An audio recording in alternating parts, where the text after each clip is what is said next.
right. Hey, we're back live. What's up, everybody? Welcome to another episode of the Miami Comedy Podcast. Thank you. Oh, I miss you so much. I've missed you all so much. How are you? It's great to be back in Miami. I just came back yesterday, and I said to myself, the first thing I got to do is I got to plan to go live in the studio once again. So, hey, everybody, I didn't forget about you. I remember that we had a podcast. We had a moment. First and foremost, for everybody that's tuning in, what's up? Inexplicable, welcome back. Sellers, Will, Richard, Party, Big Jish. What's up, y'all? We back in here. All right, so in case you guys don't know, in case you guys don't care, I was on tour. And am I going to talk about it? You're absolutely right, I will. Hold on, let me put this here in the bottom. Here's what I want you guys to do. I want you guys to be a little more interactive with me because that's the whole reason I do the podcast. All right, let's clarify something together, shall we? I don't know if you guys are, at your job. More power to you. If you're watching this at your job, perfect. If you're, waiting in line, if you're talking to, when somebody gives you a really boring conversation and you look at your phone, if you're looking at this, great job, right? These are scenarios that I want you to partake in so that when you tune into my show, I'm helping you like fast forward through time a little bit. All right. So the Miami Comedy Podcast, one thing I wrote about to talk to you guys is that I do it for you. All right. All four of you. I do it to just keep in touch and let you know that I'm human and that I care. And all I want to do is just make you smile. That's all I want. I just want to make you smile. Why? I don't know. So I got to admit, there's times where I watch my show and I'm like, why do I do this? You guys ever just think about what you do on a daily basis and then you wonder, why do I do that? Why have I just succumbed and decided to become this person? So that's how I feel about the podcast, right? When I go live, I'm like, I'm not really doing much. I'm just talking shit about my day, what's new, maybe talk about some shows, right? Richard says every day he questions that, right? It's a normal philosophical question. So here's what I learned about going on tour. The first thing you got to do is you have to realize that every day you're going to be seeing the same people and you have to put a stop to that as soon as possible. Dude, I'm telling you, I think that the main reason bands break up, right? The reason why there's like those shows that say, what happened to the band? Well, we had a one-hit wonder and then we went on tour together and we just couldn't stand each other and we just broke up. Was there a particular reason you guys broke up? Yeah, I just didn't like seeing the drummer's face every day. Fuck that guy. It's the same thing with comedians, right? I got along with everybody.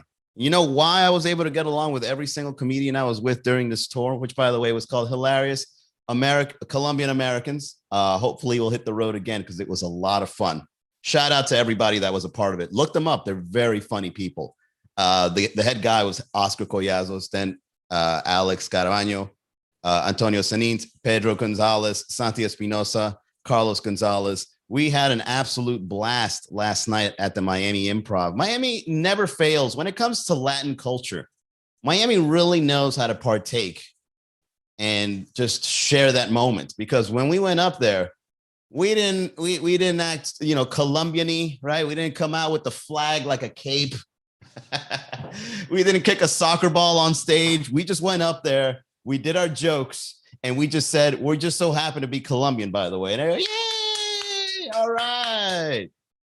And we had it was just an amazing experience. Every time we come to Miami and do this event, it's awesome. So I just want to say a sincere thank you to Miami for making it a possibility to call this place our home to tour, because when I went to Philly, a great show. Don't get me wrong. Philly showed up. And if I didn't even know there were that many Colombians in Philly, but Philly, look, I'm going to tell you guys like this, man.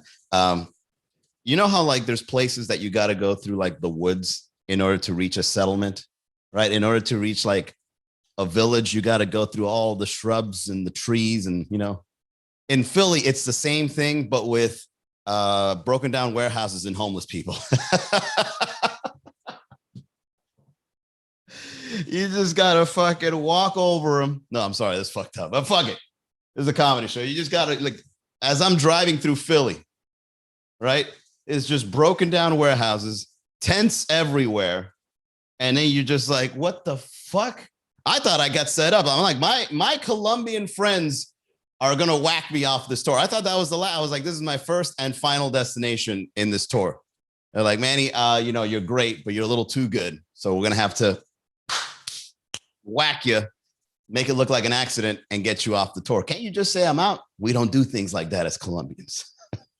As part of our heritage, we gotta whack you to get you off this tour. Still, yeah, Richard, it's real bad. There's a good reason Bill Burr annihilated Philadelphia. Yep, indeed. Yeah, man, Philly is a very weird.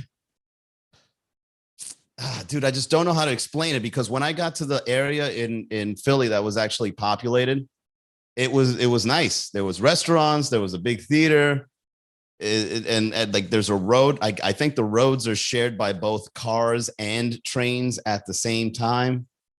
I don't know. It was just a very weird city. And while I was walking around, I was just like, holy shit. It's just littered on the outskirts. It's just littered. It's silos, you know, like those places that you see in a movie that it looks like the Russians are like building a nuclear bomb, or like they're building, like, you know, planes that shoot missiles, like in True Lies or something like that. When you drive down this area that I'm describing in Philly, it looks like a filming set for that, right? Like if some sort of war munitions are being created in these empty silos, because I've never seen that in a city, to have so many empty silos out in the open with just dilapidated wood, bent metals. It just looked like fucking what's the thing that happened in Russia when the whole thing melted? Whatever. It just looked all melted and all fucked up. All right. Anyways, let's move on. Then after that, we went to New York, and we did, for the first time, a very historic comedy club, which is the Carolines Comedy Club. And in Carolines, when you walk in, you just feel the history. It's a very well-kept place. It's in Times Square. And Times Square, if you guys visit it now, if you guys thought that they had too many advertisements before 2020, go right now to Times Square. That shit looks like Blade Runner. Okay? The advertisement, they just doubled down on advertisement. There's, you know, not many people on the streets as there used to be, but like, fuck it, let's make the advertising bigger and better. Well, who are you advertising to? I don't know, but just bigger, better, brighter advertising all over Times Square. And, you know, you have the big, tall lady, you know, getting all sexy for the video, and like the M&M shop, right? And you've got, I don't know. So New York, I guess New York is back. I didn't see people wearing masks. It's almost like New York started catching up the same way they do here in Florida. Like, it's like, hey, man, fuck it. We got to start taking off these masks. We got to start living life. So shout out to New York. Inexplicable says, Chernobyl. There you go. Thank you, guys. Chernobyl. Yeah, Philly looks like Chernobyl in that silo area. Inexplicable says, Baltimore makes Philadelphia look like Miami. So, yeah, what else did I learn?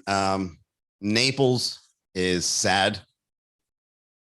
I don't know what it is about Naples. Have you guys been to Naples recently? Naples for me it's like purgatory. There's just so many old retired people, and you can tell they're upset because their time is coming.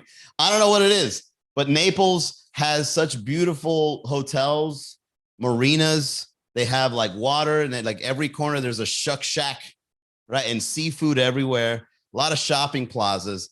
But when you just look at the people's faces walking around, it's like they're just not happy. It's just like, that guy looks miserable. Well, then again, he's 70 years old, man. I don't know. Naples, I wasn't feeling Naples, although I did have a good time there performing. And then we went to Tampa, showed out. Fucking Tampa was awesome. And people started coming out to these shows like on a Tuesday. You know how awesome it is to see like 100 people going on a Tuesday? Like MiamiComedy.com You bring out 30, 40, 50 people, that's fine. But when you see 100, 200 people coming out on a Tuesday, Wednesday, you're just like, this is next level right here. This is the next level. JJ's on the chat. What's up, JJ? Where the hoes at? I don't know where they at. Hopefully they'll come back real soon. Then we went to Orlando. Orlando was cool. And then Miami last night.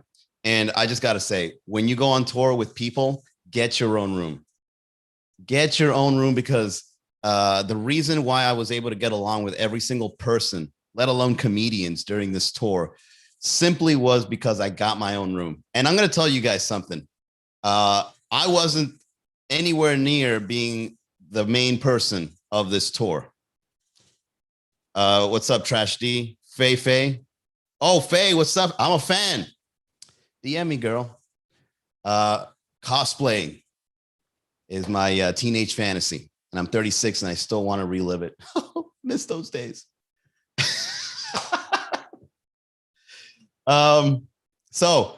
If you get your, all right, so I was not really on the flyers. I was not on the lineup. I kind of just got a phone call and it was like, hey man, do you want to go on tour with us? And I'm like, hell yeah, I want to go on tour. So I just was the opener, right? I was the one that goes in raw to a cold audience, and I got to go on and I got to get people together. I'm a fan. I got to get people together and I got to make them feel like, are you ready for a show? And I got to do a couple of jokes, do some crowd work, right? And then once the show starts getting into a flow, right? People start getting comfy. That's when I'm like, all right, everybody, you ready for a good time? Yeah. All right. This next guy coming up to the stage, right? That was my job during the tour. And I didn't mind it. I loved it. Right. So I was probably the least most important person on the tour for now. However, there are talks of me going in permanently. We'll see. However, I was the only one on the tour that had my own place, my own transportation, because I'm independent like that. And let me tell you, when the main people of the show have to share a room and a car together, and you've got your own place and you're just wearing a robe, I feel like the star. I was roasting the guys I was on tour with. It's like, well, you guys are cooped up in a two double bed. I got my own king size bed looking over the city, and I'm just looking out there with a cup of coffee and a robe on, like I'm the fucking star. I'm going to my show this evening.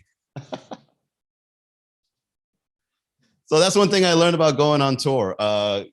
In order for you and your bandmates or your fellow comedians to get along, get your own place, stay far away from your people as possible. That PPP loan came in handy. You know what, JJ, let's go ahead and clarify it here. Your boy never applied for no loan, although 2020 was pretty hard. I never applied for a loan. I never got unemployment. I think one of the stimulus checks, they didn't give it to me. And I think the reason why was because I cashed my 401k. So there was this thing going on where it's like, you don't pay the penalty fee if you cash your retirement. I'm like, all right. And then they just hit me up with taxes. I'm like, yo, I got tricked. People out here getting $600 a week, right? People out here getting PPP loans. I extracted my own money and then I get double taxed. Damn. So yeah, I kind of screwed myself over during 2020, but fuck it. All right. I don't need nobody's money. That's why I got my own room.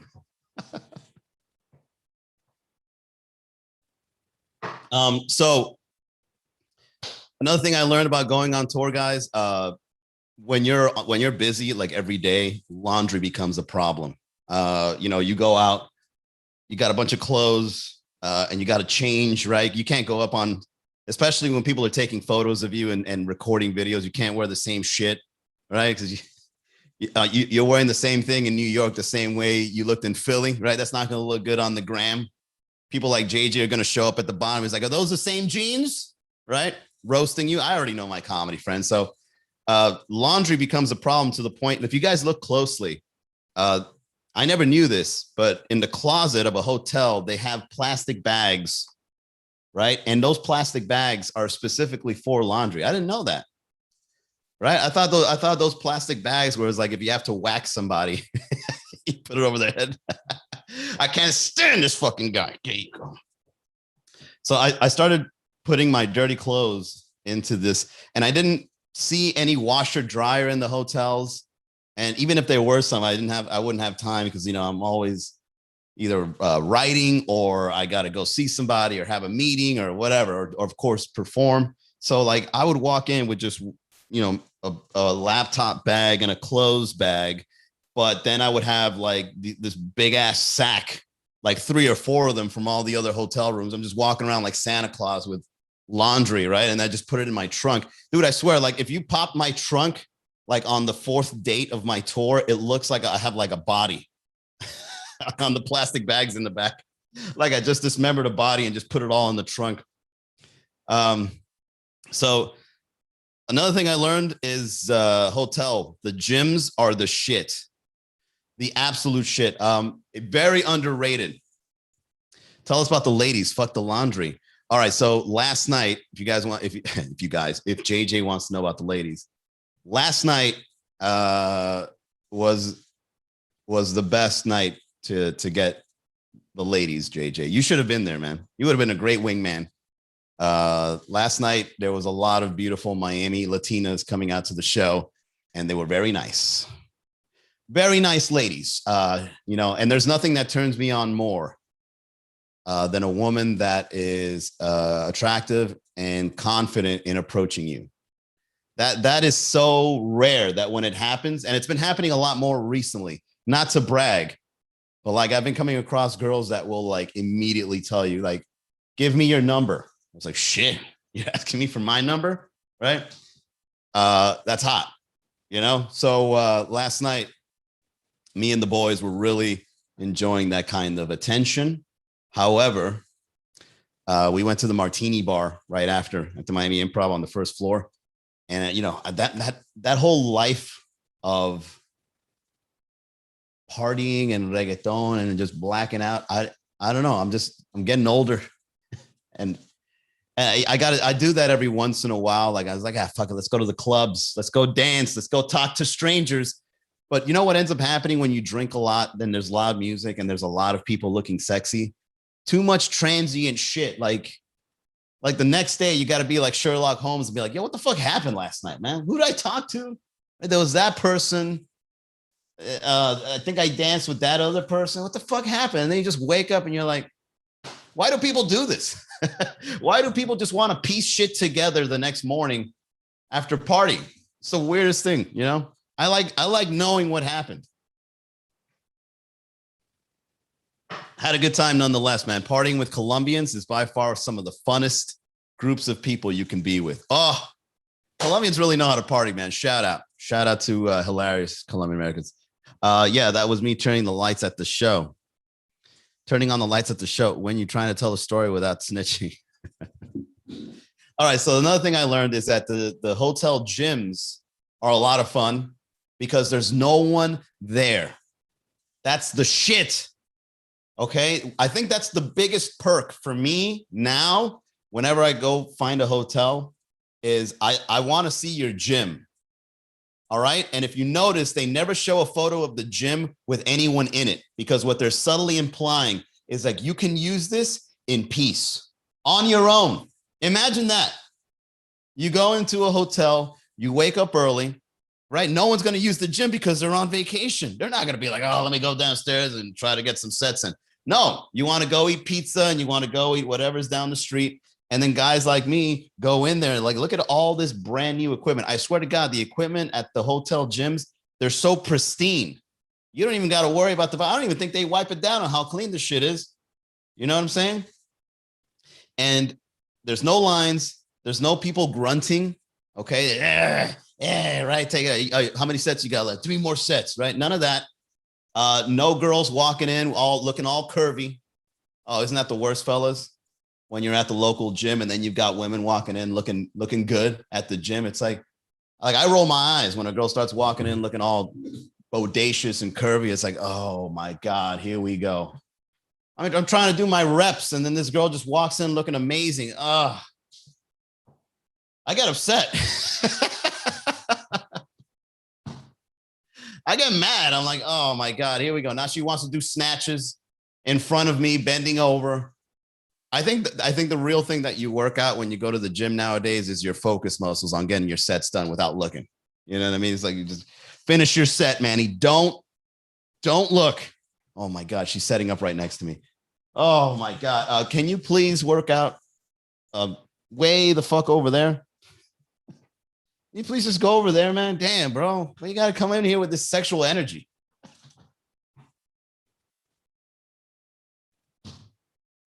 Can't take that shit. Thought wears tight yoga pants. So many creeps in the gym.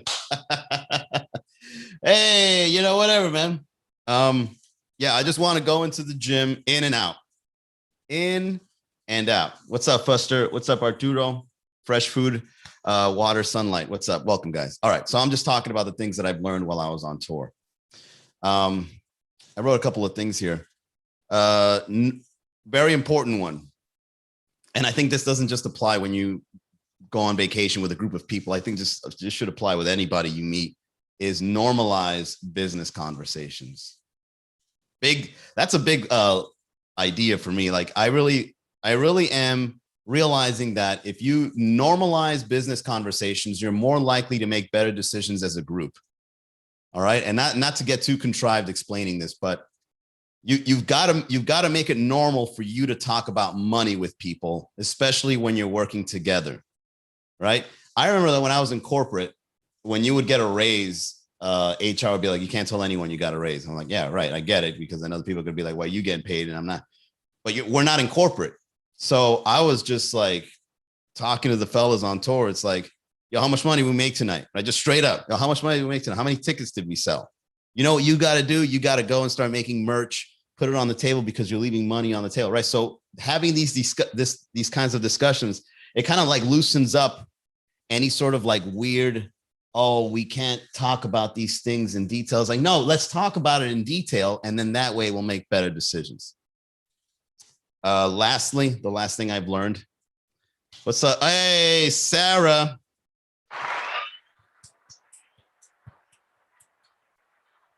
Thanks for your badges, Sarah. Appreciate it.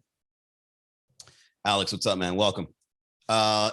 Lastly, but not leastly, is that Colombians don't get enough credit for. I'm learning a lot about my culture now more than ever, because not only am I performing for them, I'm touring for them, and I'm writing for them.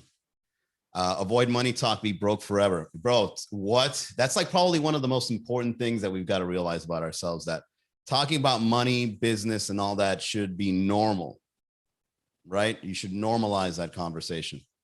Yo, how much me kids gets kicked off the show? Yeah, it's none of your business, man. Get the fuck out of here. Right. Thanks for being such a great guy for us comedians. Oh, it's my pleasure. Thanks for all your support. I miss you. I hope Texas as well. Let's see. Oh yeah. So one thing I learned about my culture, Colombians, we don't get enough credit for building Miami. It's almost like Colombians are like the Illuminati of Miami, because we provided the economy for Miami to be the hot spot it is today. And we're just like, yo, shut the fuck up, man. Don't even mention Colombia. All right. They don't want the credit. They just want to see their work thrive. And then they're just like, we did a great job and we're done. Right.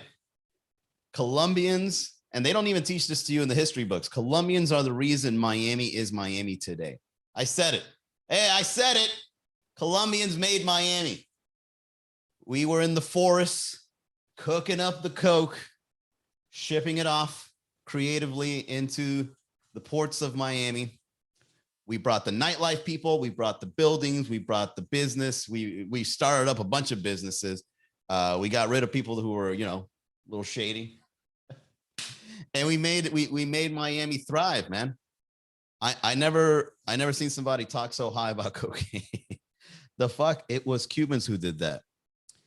No, cocaine came from Colombia. We brought in, you guys, I mean, the Cubans brought it in. I saw cocaine cowboys. I saw that. But the Colombians brought the coke, made the coke, buddy. Can't deny that. All right, we were the hot spot. What's up, Heikel? So yeah, going on tour, learning about my culture. Every city is different. Never share a room. And, you know, I highly recommend, guys, if you want to really see America, just go to major cities, man. You know, go to major cities and just see how different the places are in comparison to where you're from. Because if you only stay where you're from and then you go to like Tulum, you're not really taking in much culture. You got to go into like normal everyday life places, not touristy places. Because if you go to touristy places, it's all razzle dazzle. Hi, isn't this beautiful? Look at the lights. Oh my God, that's gorgeous. These beaches, right? But if you're driving through Florida and you stay at a hotel in Naples, you just look at the people. It's like, wow, the people here in Naples are really old, tired, retired, about to die. I can see death in their eyes. I can see the misery. And then you take in culture a little bit better that way. You understand humans more. You understand America more just by going to these different places and seeing what it's like. I highly recommend it, man. Go on a lot of trips to major cities in the United States. You'll become a real American that way.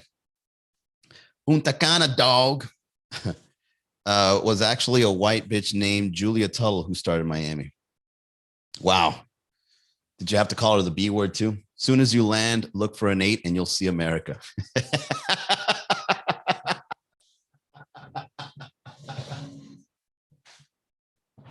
Yo, JJ, you nailed it with that one, bro.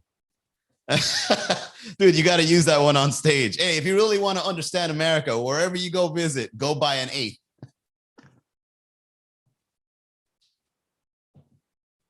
You'll see the real America that way. That's awesome, man. All right, let's get to the reads, and then we'll do one more point, and then we'll end it. Okay. So shout out to Ellie Venus, man. I think today's his birthday. Ellie Venus has sponsored this show for a while now, and even though we went from every day to weekly, he's still on it. He's still sponsoring the show, guys. Ellie Venus, happy birthday! He is a health insurance agent and a subject matter expert in the world of health insurance. So use him as a resource. If you have questions, he has answers. The people he helps the most are those who do not have health insurance because they believe it to be unaffordable, and those who do have health insurance and are complaining about how much it costs. He can help anyone, anywhere with anything regarding their health insurance. So call him today, 305-335-3944. Happy birthday, buddy. Enjoy it. By the way, tonight, if you guys want to go see a comedy show, we will be in Fundimension tonight and tomorrow, 8 o'clock. All right, the Fundimension shows are looking more and more like a little hidden comedy club on the second floor. It's awesome how they're building it up. Like the walls now look like brick walls. There's a nice spotlight. There's an elevated stage. It's just all coming together very nicely there. So if you guys need a laugh this weekend, I highly recommend you go there and check it out. Okay. MiamiComedy.com, right? MiamiComedy.com has been around for, 7 years now. Wow. Miami Comedy is 7 years old. See, 2014, 15, 16, 17, 18, 19, 20, 21. Holy shit. It just hit me today, guys. MiamiComedy.com is 7 years old. That's crazy. All right. Well, hey, it's aging gracefully. Our shows are popping off. We're one show away, waiting for one more bar to open up to get 7 nights a week like I promised you we would in 2020. All right. So just hang in there. We're going to make it work out. And yeah, if you guys ever need a laugh, man, just pop into the Instagram, pop into the website. That's what I do it for. Hopefully I can go on tour again and bring you guys some new stuff. Right. All right. I'll see you guys next. I'll see you guys. Well, how am I going to do it? Like, how do you guys want me to? Let's have this talk. You know what? Let's go a little extra today. Put it on the chat because I know there's some people here that are regular listeners. Put it in the chat. Let me know, when do you guys want this show to be? So I've been very busy with the shows. I want to go back to daily, but the thing is, it's getting a bit much. You know what I mean? And I really want to write stuff, and I really want to like live before I put anything out there. So do you want to like weekly? 6 o'clock works for me, but I was thinking like it would be cool if there was like a morning show or maybe if there was like a late night show. I could bring back late night shows. Like remember when we first started doing the podcast, March of 2020, we would do that 10:30 show, and those were the nights that we would hit like 15, 20, right? I remember like 10:30 shows, we would hit like 20 plus people. That and because there was a lot of drama. There was a lot of drama when I first got started, a lot of hecklers, a lot of women showing up saying I ain't shit. I wanted to date with Manny. He didn't want to buy me fucking a burger. Fuck this guy. I remember there was a lot of drama when I first started doing this show. Every 2 days at most. So that would be roughly 2 or 3 times a week. So like 3 times a week, 6 o'clock. Or maybe we can do like 3 times a week, one in the morning, one in the afternoon, and one at night. That would be cool. One heckler remains. You. Exactly. So yeah, man, I'm down to experiment and seeing what we can do brand new for this show. I always have a lot of fun. Some of my best material is coming out of the show. You know, like the things I'm saying on stage is like deriving from this. So like this really helps my act out. It helps me build a relationship with you guys. It's really helping me be better and have more fun. And I can promo and I got a sponsor. So like this show is awesome. The thing is like to set everything up and go live and, you know, it's like, it can be a little tiresome, like not tiresome. It could be like, it's a lot of labor to, I think the hardest part is the scheduling. Like, okay, I got to be in the studio at 6 o'clock, but sometimes it's like, you know, meetings be like, hey, can we reschedule to 5:30? Yeah. I'm like, all right, sure. And then, you know, we got a girl's like, come pick me up after work. I get off at 5. It's like, damn, clap cheeks or go live.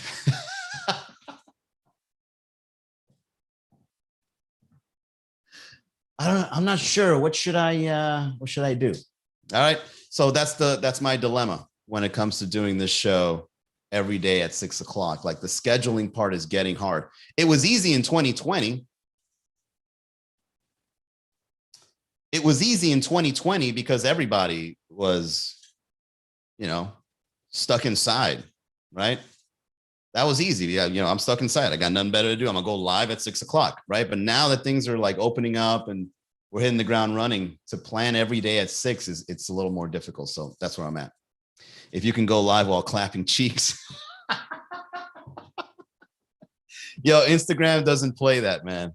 You got to be very careful. I don't know what it is. I think Instagram has like a little elf in the back rooms looking at lives. And it's just like, let me see, make sure. What's he saying? I don't like what he's saying. Disconnect him. Like, I really think that there's a lot of censorship happening on Instagram now more than ever. So you got to be careful. You know, if I go live and I'm, you know, doing something I shouldn't supposed to be doing, I'm pretty sure they'll take the live away, right? Off just because I wanted to do some leprechaun present. Sure. Hot Girl Comedy 305. Welcome. All right, guys, I'm not going to take too much of your time. I got to go get ready to do this show at Fun Dimensions. Thanks so much for tuning in. I do it for you. Okay. So I'll see you guys next time. We'll figure it out when it comes to scheduling. All right. Bye, y'all.